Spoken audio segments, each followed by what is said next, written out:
Para nakinig ito sa mga kwento ni Amy Marcos. Pag nakinig kayo sa kwento ni Amy Marcos, ay talagang mapapaariya ka na mali man yung niririakan mo. Si Amy Marcos po, naging black propagandista na ng laban sa kanyang kapatid.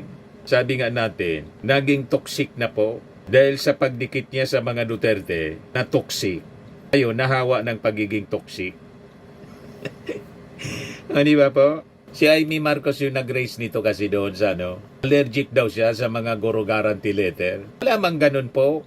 Aka-aka man lang niya.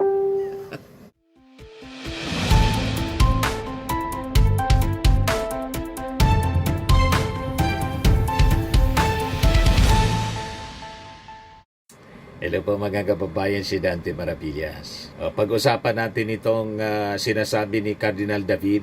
May warning siya. Cardinal David warns versus patronage politics in health programs. Sabi niya, the poor need justice, not benefactors.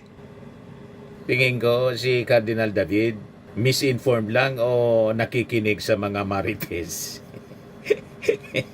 But anyway, ibigay ko muna sa inyo mga kababayan yung kanyang concerns. Pati nga si Ping Lacson, ganun din. Ayan no fix, no signature. Lacson slams patronage politics in health funds. Hindi lang yung pondo mga kababayan ng DPWH, yung controversial ngayon, pati yung pondo para sa medical assistance po to indigent and financially incapacitated patients o yung tinatawag na my fifth. Hindi daw pipirmahan pag hindi na-fix, pati yung sa farm to market road, sabi ni Ping Lacson. But anyway, i-share ko muna kung ano yung mga concerns both ni Senator Ping Lacson at ni Cardinal David. Ano ang concerns po nila? Credible ba ito na mga informations na natatanggap nila o baka aka-aka lang?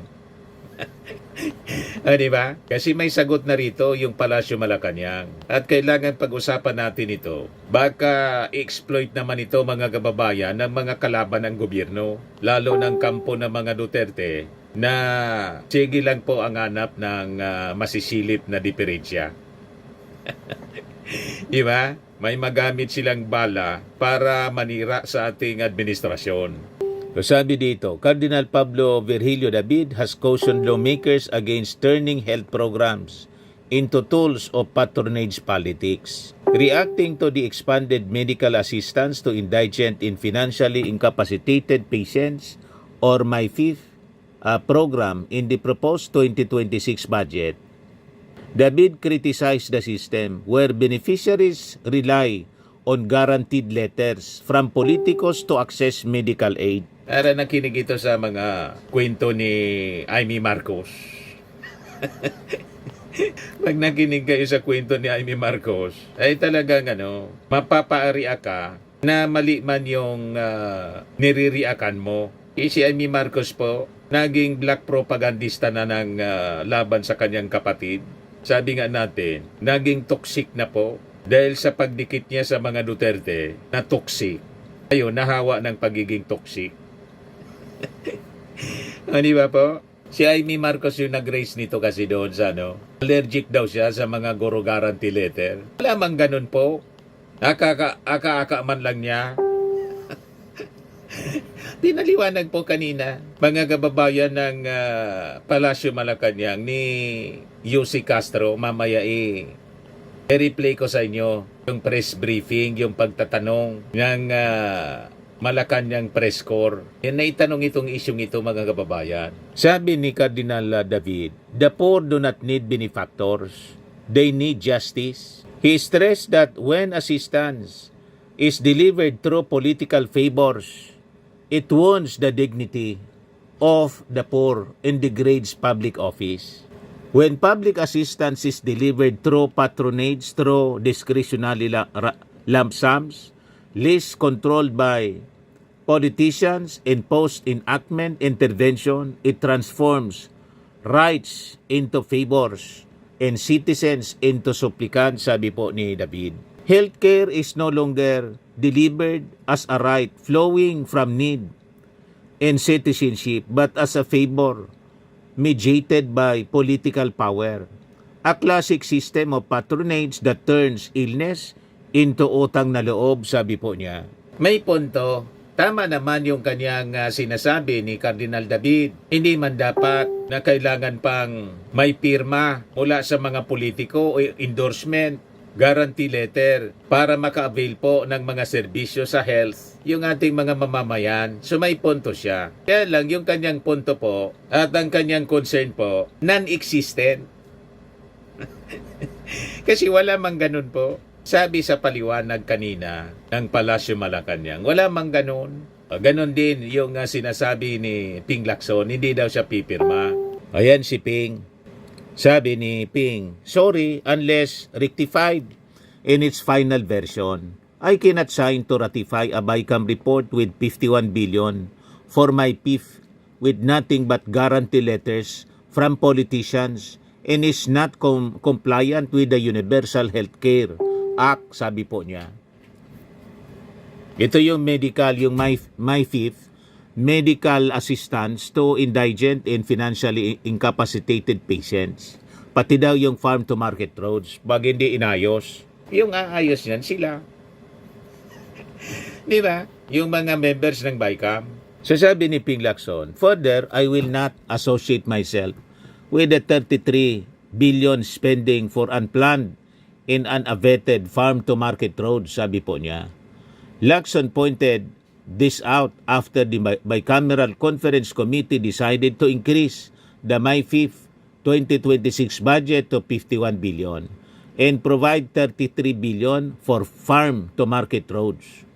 The senator has explained that the MyFIF has been used for political patronage since it allows government officials to issue guarantee letters for indigent patients. The lawmaker has sought to free MyFIF from politics by placing it under the framework of the Universal Healthcare Act and penalizing political exploitation in manipulation of the program. Lacson also observed that the proposed budget for farm-to-market roads was higher than the 32 billion in the House of Representatives version of the budget bill and double the 16 billion in the National Expenditure Program. Yun nga yung rason kung bakit yung BICAM, ginawang open BICAM. Ginawa pong live yung discussion para wala nang maitago. Tulad ng mga ginawa nung BICAM, panahon ni Chis Escudero at ni Saldico na maraming mga insertions na nangyari. O di ba? Pero hindi doon kasali po si Martin Romualdez. Ang kasali doon si Chis Escudero at yung mga nakapirmang mga senador na lagi kong pinapakita sa inyo at saka si Chis Escudero. Wala doon ni mag-attend si Speaker Martin Romualdez na laging dinadawit sa insertion. Lagi ninyong dinadawit si Martin. Hindi man kasama siya dun sa BICAM.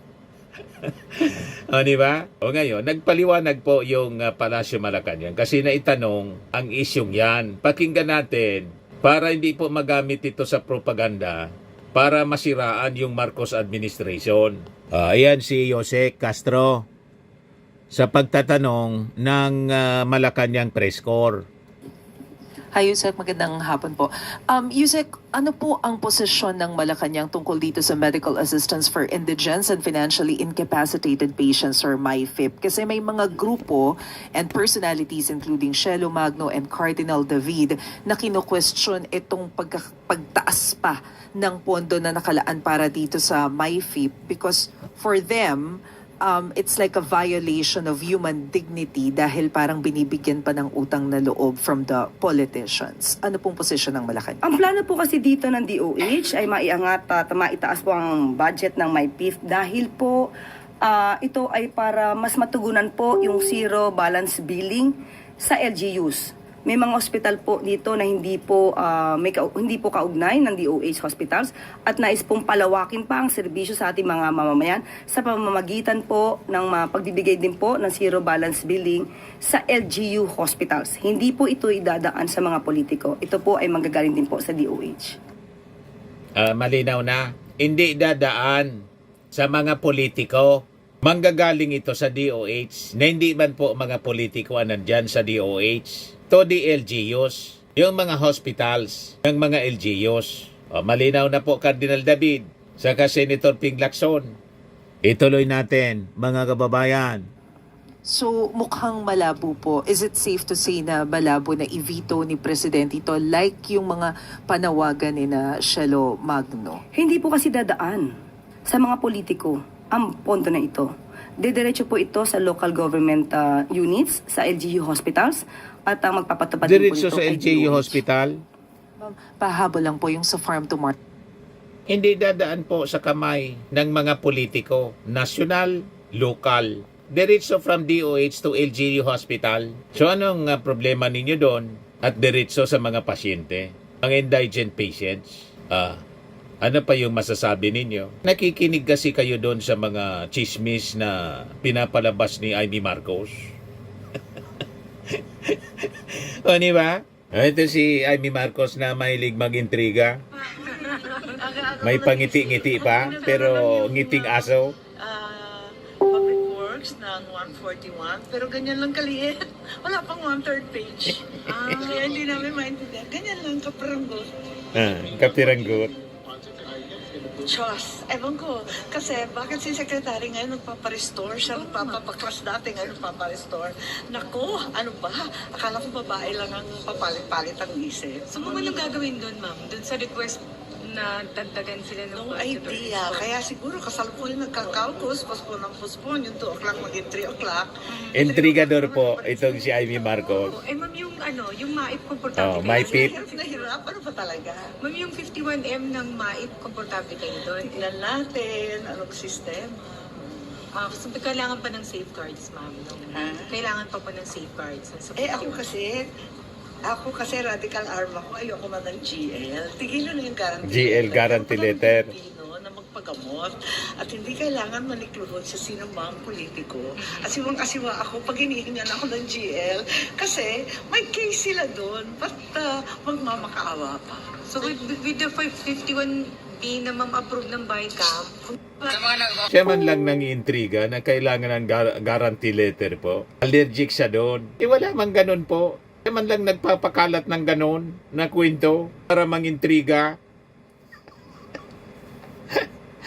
Malinaw yung paliwanag mga kababayan ng Palasyo Malacanang. Walang ganun. Direkta. Mula sa sa DOH to LGU hospitals, hindi dadaan sa kamay ng mga politiko. Ulitin natin para malinaw at mabasag natin yung pangiintriga ni Amy Para Marcos. dito sa MyFIP because for them, it's like a violation of human dignity dahil parang binibigyan pa ng utang na loob from the politicians. Ano pong posisyon ng Malacanang? Ang plano po kasi dito ng DOH ay maiangat at maitaas po ang budget ng MyPIF dahil po ito ay para mas matugunan po yung zero balance billing sa LGUs. May mga hospital po dito na hindi po kaugnay ng DOH hospitals at nais pong palawakin pa ang serbisyo sa ating mga mamamayan sa pamamagitan po ng pagbibigay din po ng zero balance billing sa LGU hospitals. Hindi po ito idadaan sa mga politiko. Ito po ay manggagaling din po sa DOH.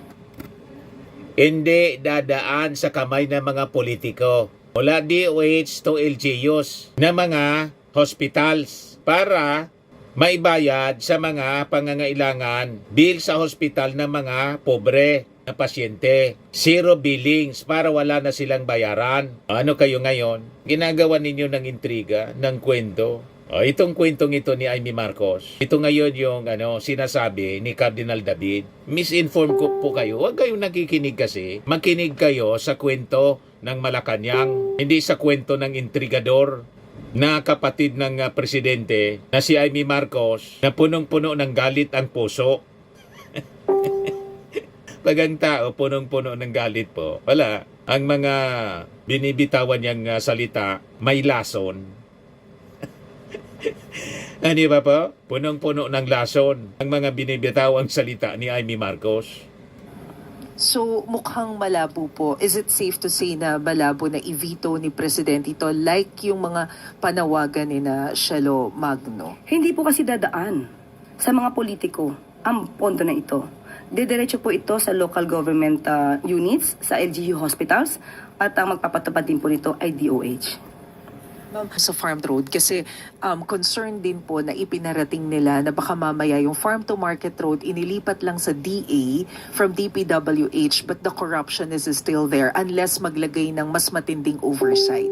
Paano po natin ma-ensure na hindi lang mauulit yung corruption issues doon sa flood control? Tandaan natin, sino po ba ang una nagsabi na gusto niyang maging maayos ang budget? Ang Pangulong Marcos Jr. Correct. Siya rin po ang nagpa-imbestiga ng mga maaanumalyang flood control projects Correct. at infrastructure. So ayaw niya pong maulit yung mga naganap nung nakaraan. Kaya ito po ang nais niya, maging maayos lahat ang transaksyon, maging bukas sa publiko. Kaya po nagkakaroon po tayo ng transparency portal at yan din po ang gagawin po ng DA. Ang programa pong ito ay pamumunuan po ng DA at ng LGU at pati po ang mga bidding po nito ay open po sa Correct. publiko para pakita po nila. Naintindihan na po ninyo mga intrigador, nakikinig kayo sa mga intriga. Makinig kayo sa mga official pronouncement ng Palasyo Malacanang para credible yung mga information at pati yung mga reactions ninyo magiging valido. Yung reactions ninyo mali-mali kasi nga based doon sa wrong information na pinifeed ng mga tao na punong-puno ang puot ang kanyang puso tulad ni Amy Marcos. Amy Marcos po, hindi yan magsasalita na ng mabuti sa administrasyong Marcos, sa kanyang kapatid. Si Bleeding Hearts na po. Itong si Amy Marcos, nahawa na ng masamang ugali ng mga Duterte. Hindi kasi siya makabuelo. Hindi binagyan ng power ng ating Pangulo na makapangialam sa kanyang administrasyon. Kaya ganyan, mapait na mapait ang kanyang pakiramdam. Kayong nakikinig sa kanya, bakit po? Kaya nga niyang traidorin yung kanyang kapatid, tayo pa. Kaya niyang siraan yung kanyang kapatid dahil sa kanyang politika, tayo pa na hindi niya kaano-ano. Iba po? Yan si Amy Marcos, oh. Pangiti-ngiti po, plastic. Ngiting aso. Pangiti-ngiti siya pero galit na galit. Gusto nang manakit. Di ba? Bumubuga ng apoy na parang dragon ang kanyang bibig. Yung kinampiyan kasi, yung gusto magpresidente sa impyerno.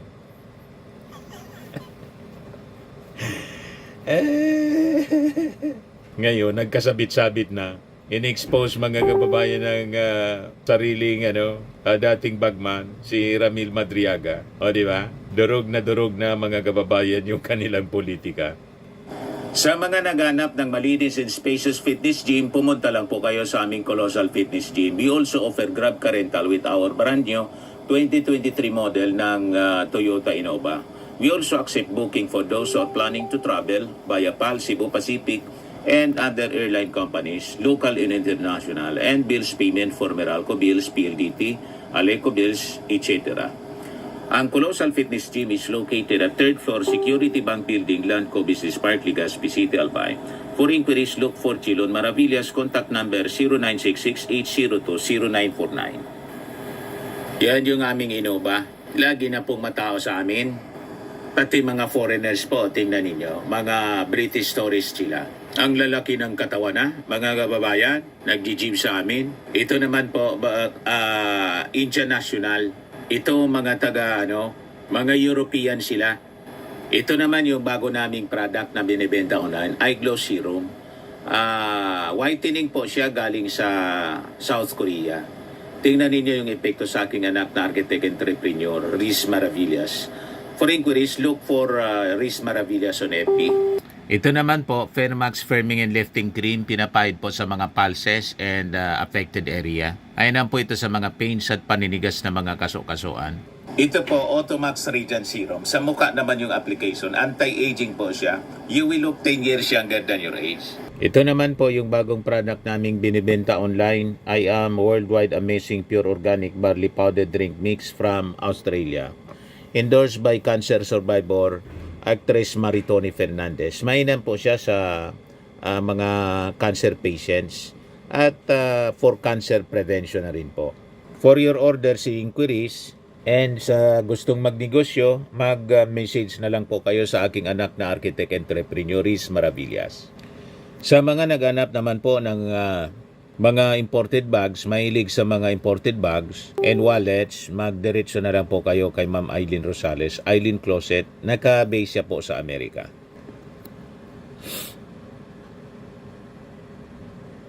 Sa mga mahilig naman po magpa-spa, try nyo po dito sa Pamper City by OMG, your luxury escape, located at Asiana City, Parañaque City, Metro Manila.